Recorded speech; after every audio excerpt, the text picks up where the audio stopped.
too hard, or like, and we are caught by our systems as well. People who have to Sure. work many jobs, or there's so many like disenfranchised groups all around the world in different ways that are both caught by the system and we're creating it. So it's tricky. Um, Yeah.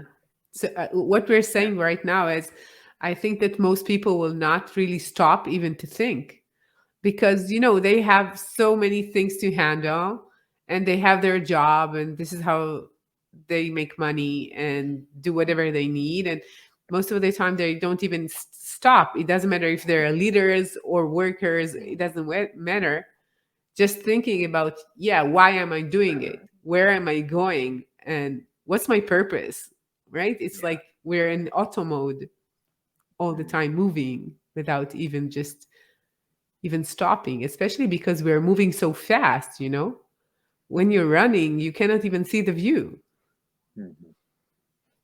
So this is a great invitation.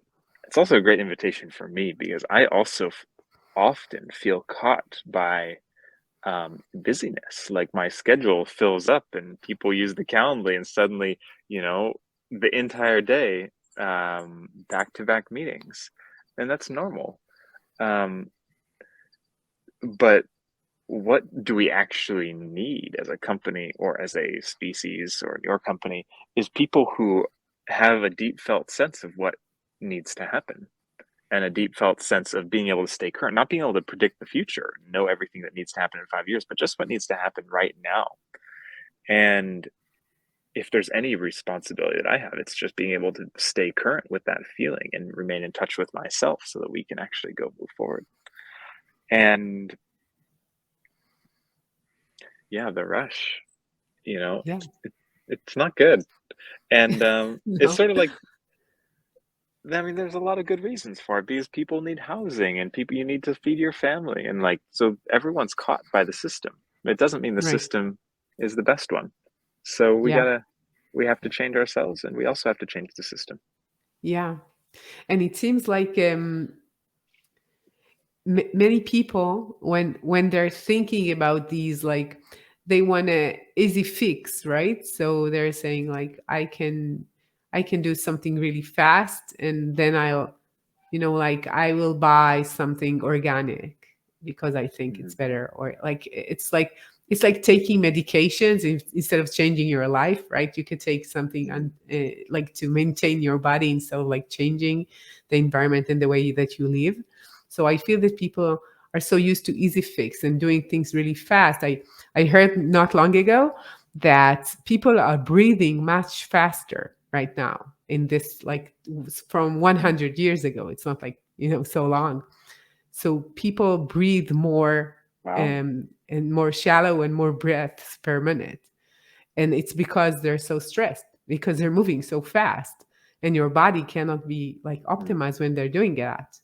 So when I'm thinking about people who need to do decisions, if we're talking about leaders in organizations, they're even moving faster, right? Mhm. Because it's like they need to do stuff all the time. Yeah. Yeah. Yeah, that's a hard thing. So what do you think It they is. they need to do? So what would, like, let's Yeah. just imagine that there is this company, who is, like, I don't know, 10 years old, and you're one of the C-level, and you have your goals and your KPIs, and this is what you need to do, and your quarterly review, right? So you have the revenues coming, this is what we need to do. And then you're saying, you know what? We need to take into consideration something else. So isn't that hard to do in a company that is, like, aspiring to just make more money? Yeah, it is. I've never done it before. Me Um, too. this is why people start new companies.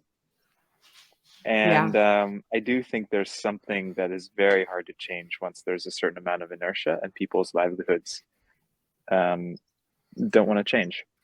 Um, Starting something new is always a possibility, or joining something that's relatively new that starts with a seed that's more in integrity to the time that we're in right now. I was just thinking about this sort of framework of change that I really love.